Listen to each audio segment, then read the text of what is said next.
प्रिय विद्यार्थियों नमस्कार। हिंदी की ऑनलाइन शिक्षण व्यवस्था में आप सबका हार्दिक अभिनंदन स्वागत। आइए प्रारंभ करते हैं हिंदी का शिक्षण।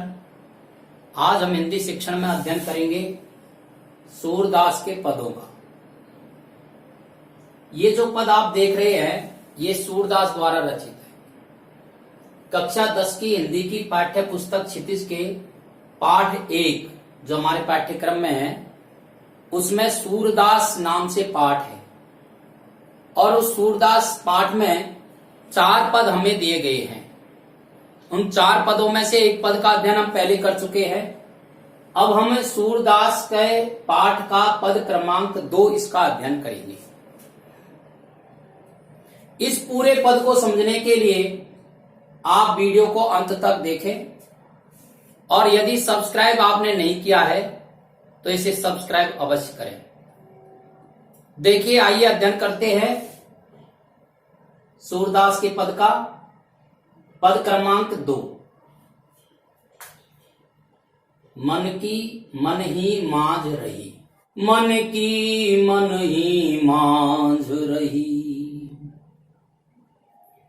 कहिए जाई कौन पे उधो, नाही परत कही, अवधि आधार आस आवने की, तने मन बिथा सही,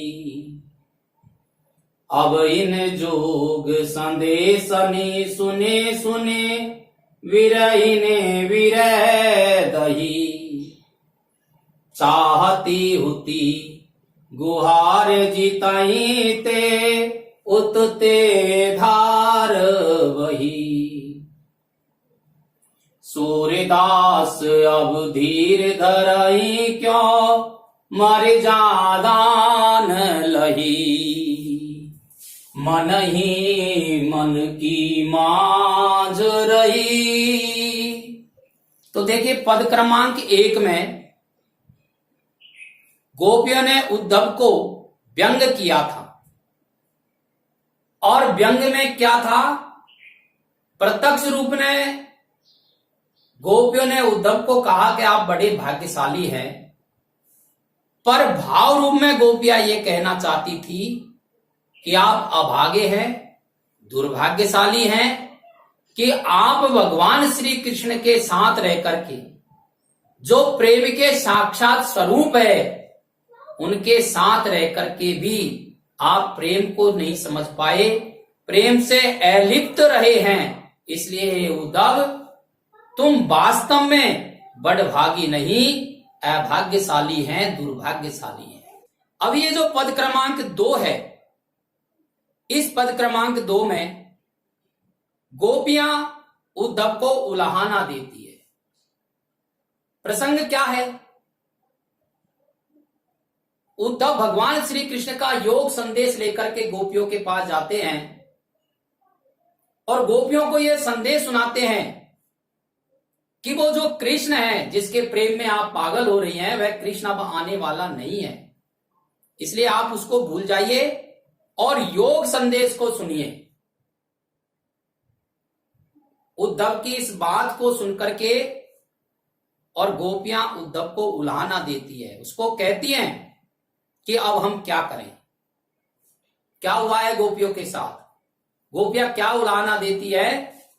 मन की मन ही मांझ रही के उद्धव, हमारे जो प्रेम के मनोरथ हैं, जो हमारी इच्छा थी, जिसको हम भगवान श्री कृष्ण से कहना चाहते थे, अब सब वो बातें मन की मन के अंदर ही रह गई है, मन की मन के भीतर ही रह गई है। अर्थात हम न तो भगवान श्री कृष्ण के प्रेम का आनंद उठा सकी हैं और न ही उनके वियोग की पीड़ा को हम सह सकी हैं। कहिए जाए कौन पे उदो, ना ही परत कही। हे उद्धव, अब आप ही बताइए, कहिए जाए कौन पे, अब किससे जाकर के कहें, ना ही परत कही। अब हमारे मन की बात हम किसको जाकर के कहें? क्योंकि मन की जो वास्तविक बात है उसको हम हर किसी से निसंकोच भाव से नहीं कह सकती। ना ही परत कहीं, कहीं नहीं जाती है। अवधि आधार आस आवन की, अवधि मानी समय पर, आधार मानी सहारा भगवान श्री कृष्ण के, आवन मानी आने की, आस मानी आशा थी। अब तक हमें भगवान श्री कृष्ण के समय पर आने की आशा थी। भाई समय पर पूरा हो जाने के बाद भगवान श्री कृष्ण जो हमारा सहारा, जो हमारा आधार है, वो अवश्य आएंगे। तन मन बिथा सही, और इसी आस में, इसी विश्वास में हमने तन और मन की जो पीड़ा है, वियोग की जो पीड़ा है, उसको सह लिया। उस कष्ट को हमने सहन कर लिया, उस कष्ट को हमने उठा लिया, उस कष्ट को हमने भोग लिया। अब इन जोग संदेशानि सुने सुने, लेकिन हो क्या रहा है? अब जब आप ये संदेश लेकर के आए हैं, इस योग संदेश को सुनकर के विरहीन विरह दही, इन विरहणियों का जो विरह है वह और भी अधिक बढ़ गया है। अर्थात ये जो विरहणियां हैं, यह विरह की आग में धधक उठी है। चाहती उती गुहार जितैते उतते धार वही। गोपियां उल्हाना दे करके कहती हैं, चाहती हुती गुहार जितैते, जिधर से, जितई मानी जिधर से, गुहारी मानी पुकार, रक्षा की पुकार करना चाहती थी, उतई मानी उधर से, धार वही, योग संदेश की धारा बह गई। अर्थात जिधर से हम रक्षा की गुहार करने वाले थे, उधर से ही अब योग संदेश की धारा बह गई है। सूरदास अब धीर धरे क्यों, सूरदास कहते हैं गोपियों के माध्यम से और उद्धव से कहलवाते हैं कि अब धीर धरे क्यों, हे उद्धव अब बताओ हम धैर्य क्यों धारण करें। मर्यादान लही, भगवान श्री कृष्ण ने तो कोई मर्यादा ही नहीं रखी है। अर्थात उन्होंने सारी मर्यादाएं पार कर दी है, सारी हदें पार कर दी है। इसलिए अब हम धैर्य कैसे धारण करें। मन की मन ही मांझ रही, मांझ यानी होता है भीतर।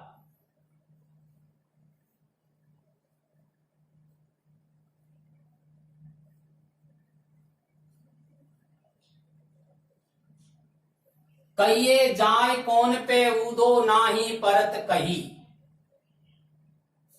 अवधि मानी समय,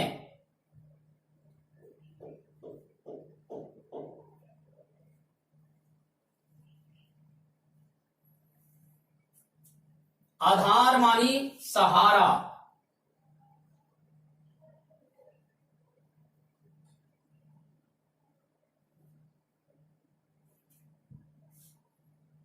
आस मानी आशा,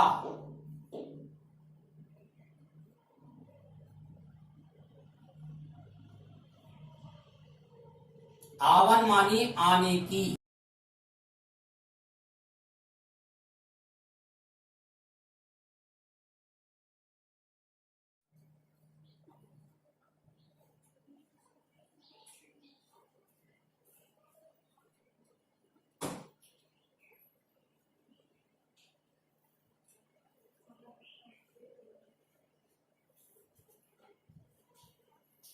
विधा मानी व्यथा या कष्ट, सही मानी सहना, जोग संदेशनी,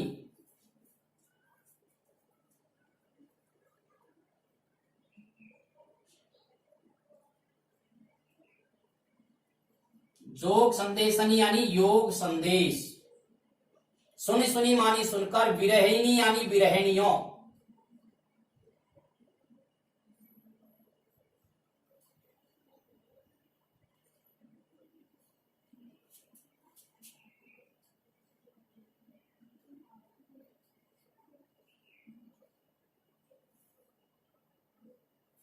दही मानी जलना, चाहती मानी चाहना, हुती मानी थी।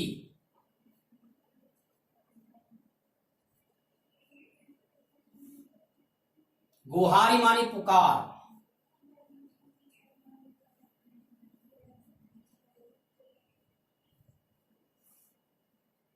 जितनी मानी जिधर से, उतय मानी उधर से। धार, धार यानी धारा। बही यानी बहना। धीर मानी धैर्य।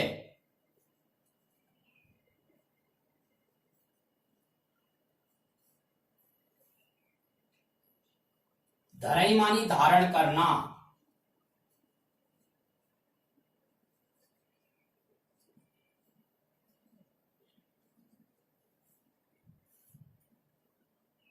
मर्यादा मानी मर्यादा।